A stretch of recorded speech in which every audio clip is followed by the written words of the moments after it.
जय श्री श्याम दोस्तों, स्वागत है आपका आपके अपने चैनल श्याम लीला में। आप इस वीडियो को कहां से देख रहे हैं कमेंट में जरूर बताइए और बाबा श्याम को दिल से याद करते हुए ये जरूर लिखिए, बाबा मेरे साथ भी चमत्कार करो। क्योंकि आज जो कहानी हम आपको सुनाने जा रहे हैं वो कोई साधारण कथा नहीं है। ये वो कहानी है जो एक नास्तिक को भी आस्तिक बना दे, जो तर्क को पीछे छोड़कर सिर्फ श्रद्धा का मार्ग दिखाए, जो रोंगटे खड़े कर दे और बाबा श्याम के चमत्कार की साक्षात अनुभूति करा दे। यह कहानी है राजीव की, उस राजीव की जिसके ऊपर पिछले 7 सालों से एक झूठा कोर्ट केस चल रहा था, वो भी अपनी ही जमीन के लिए।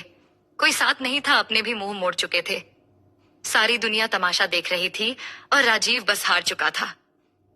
एक दिन जब जिंदगी के हर दरवाजे बंद हो गए तो वो चला गया खाटू धाम बाबा श्याम के दरबार में। और वहां जो हुआ वो चमत्कार सिर्फ उसकी जिंदगी नहीं बदली, बल्कि आज लाखों लोगों के लिए आस्था का प्रमाण बन चुकी है। इस कथा को सुनकर आपके रोंगटे खड़े हो जाएंगे। आपके मन में बाबा श्याम के लिए अटूट श्रद्धा जन्म लेगी, क्योंकि यह सिर्फ एक अनुभव नहीं, बल्कि बाबा की असीम शक्ति, उनके चमत्कारी कृपा और निस्वार्थ प्रेम की सजीव झलक है। तो दोस्तों, अपना मन स्थिर कर लीजिए, दिल को खोल दीजिए, क्योंकि अब शुरू होने जा रही है एक अविस्मरणीय यात्रा, एक हार से शुरू होकर चमत्कार तक पहुंचने की। आइए बाबा श्याम का नाम लेकर इस अद्भुत कहानी की शुरुआत करते हैं। जय श्री श्याम। राजीव वर्मा गाजियाबाद में रहने वाला एक सीधा साधा इंसान था। एक छोटा सा सुखी परिवार, थोड़ा बहुत कारोबार और एक पुश्तैनी जमीन, जिसे उसके पिता ने सालों पहले बड़ी मेहनत से कमाया था। वही जमीन जो उसके जीवन की सबसे बड़ी मुसीबत बन जाएगी, ये उसने कभी सोचा नहीं था। करीब 7 साल पहले एक मामूली सी कहासुनी में उसके पड़ोसी ने उस जमीन पर अपना दावा जताना शुरू कर दिया। ये जमीन हमारे बाप दादाओं की है, उसने खुलेआम कहना शुरू कर दिया। राजीव के पास रजिस्ट्री के पुराने दस्तावेज थे, मगर समय की मार और लापरवाही से वो कहीं गुम हो गए थे। पड़ोसी ने धीरे धीरे जमीन को घेरना शुरू किया और एक दिन वहां निर्माण कार्य भी शुरू कर दिया। राजीव अवाक था। उसने पहले पंचायत के लोगों से समझाया, झगड़ा भी किया, लेकिन परिणाम शून्य। फिर एक दिन पड़ोसी ने उल्टा उसी पर मुकदमा कर दिया। अब राजीव अदालतों के चक्कर काट रहा था। 7 साल बीत गए और हर तारीख के साथ उसकी उम्मीद कमजोर होती जा रही थी। राजीव के लिए यह लड़ाई किसी गहरे डरावने जंगल के अंधेरे रास्ते जैसी बन गई थी। न कोई स्पष्ट दिशा दिख रही थी, न कोई उम्मीद की किरण। हर तारीख पर वो समय से कोर्ट पहुंचता, नए वकीलों से मिलता, रजिस्ट्री के पुराने दस्तावेजों को ढूंढता, लेकिन हर बार उसे सिर्फ निराशा ही हाथ लगती। पड़ोसी ने अपने पैसों और राजनीतिक पहुंच का इस्तेमाल कर एक मजबूत केस खड़ा कर लिया था, जहां एक ओर राजीव सच के साथ खड़ा था, वहीं दूसरी ओर उसके पास न सबूत थे न ही संसाधन। सबसे बड़ा झटका तब लगा जब उसके अपने रिश्तेदार, जो शुरू में उसके साथ थे, अब पीछे हटने लगे। कोई कहता इतने सालों से केस लड़ रहे हो, कुछ नहीं मिला, तो कोई व्यंग्य करता राजीव एक जमीन के चक्कर में जिंदगी जला दी। 7 साल गुजर चुके थे। राजीव अब अंदर से टूट चुका था। उसकी हिम्मत डगमगाने लगी थी। हर तरफ से जैसे दरवाजे बंद हो चुके थे। वो अब थक चुका था, हार मानने के करीब था। एक शाम कोर्ट से वापस लौटकर राजीव अपनी बालकनी में बैठा था। हाथ में तारीख की कॉपी थी। अंतिम सुनवाई कल। उसे समझ नहीं आ रहा था कि अब क्या करे। एक तरफ जमीन जो पिता की अंतिम निशानी थी, दूसरी तरफ हार, अपमान, अकेलापन। तभी उसकी आंखों में आंसू भर आए और उसी आंसू की नमी में उसे याद आई अपनी दादी की बात। जब सब दरवाजे बंद हो जाएं, तब बाबा श्याम का दरवाजा खुलता है। उसी रात उसने फैसला कर लिया, मैं हार गया हूं, लेकिन अब बाबा को पुकारूंगा। एक बार खाटू जाऊंगा, आखिरी उम्मीद वहीं से है। अगली सुबह बिना किसी को बताए राजीव पुरानी पेंट शर्ट पहनकर निकल पड़ा। ट्रेन में जगह नहीं मिली, लेकिन उसे फर्क नहीं पड़ा। वो पूरे रास्ते बस बाबा को याद करता रहा। अमावस्या की रात थी, चारों ओर अंधेरा।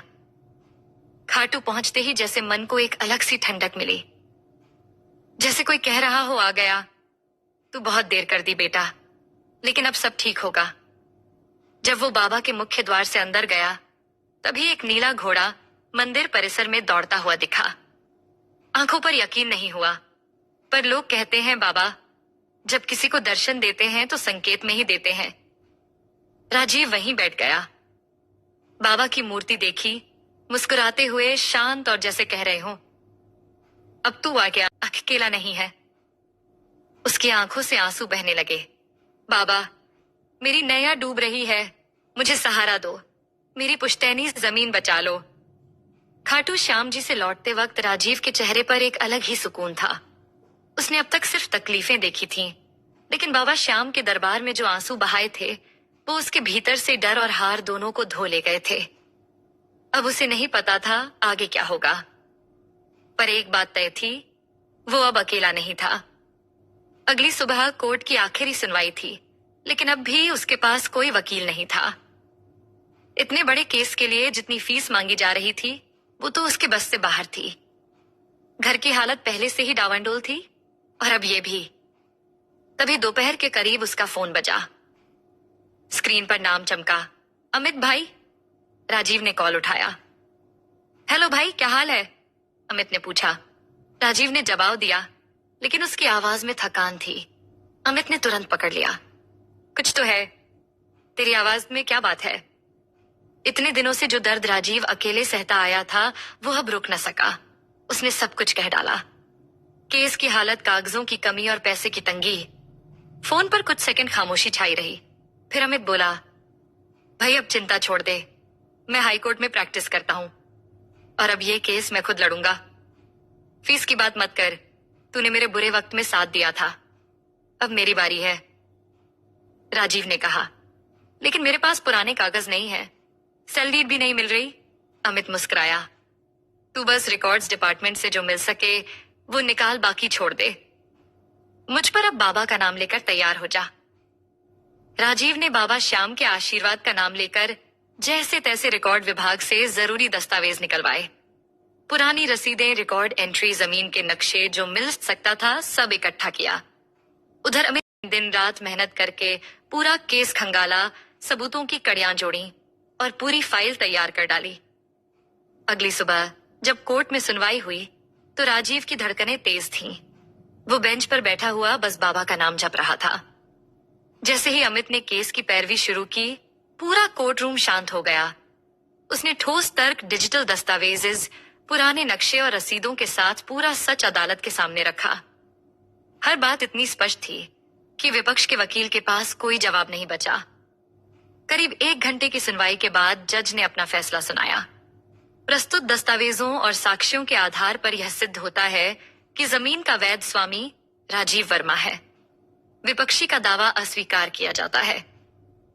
ये सुनते ही राजीव की आंखों से आंसू बह निकले। जिस केस ने 7 साल तक उसकी नींद और चैन छीन लिया था वो पल भर में खत्म हो गया। बाबा श्याम की कृपा ने असंभव को संभव कर दिया था। कोर्ट से बाहर आते ही राजीव की आंखों में आंसू थे। उसने अमित को गले लगाते हुए कहा, भाई तू नहीं होता तो मैं हार चुका होता, तूने मेरी जिंदगी बचा ली। अमित ने हल्की मुस्कान के साथ जवाब दिया, मुझे नहीं लगता ये सिर्फ मेरी मर्जी थी, शायद बाबा श्याम ने ही मुझे भेजा तेरे लिए, वरना उस दिन मैं तुझे यूं ही अचानक फोन क्यों करता। राजीव ने फिर उसे वो नीले घोड़े वाला चमत्कार बताया और कहा, मैं तो बाबा से हार मानकर गया था, लेकिन बाबा ने मुझे फिर खड़ा कर दिया। अमित भावुक होकर बोला, तो समझो तेरा केस बाबा ने खुद ही लड़ा है, मैं तो सिर्फ माध्यम था। राजीव ने हाथ जोड़कर कहा, जय श्री श्याम। उस ऐतिहासिक फैसले के बाद राजीव की जिंदगी बदल चुकी थी। उसने उसी दिन एक प्रण लिया, अब हर साल खाटू जाऊंगा और बाबा के दरबार में सिर झुकाकर आभार व्यक्त करूंगा।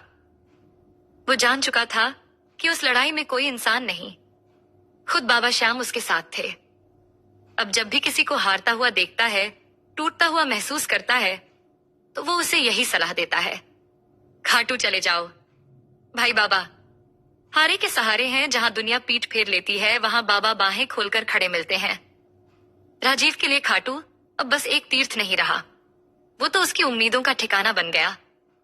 तो दोस्तों, ये सिर्फ राजीव की नहीं बल्कि हर उस इंसान की कहानी है जो जिंदगी की जंग हार चुका था, लेकिन जब बाबा श्याम के चरणों में गया तो हार को भी जीत में बदलते देखा।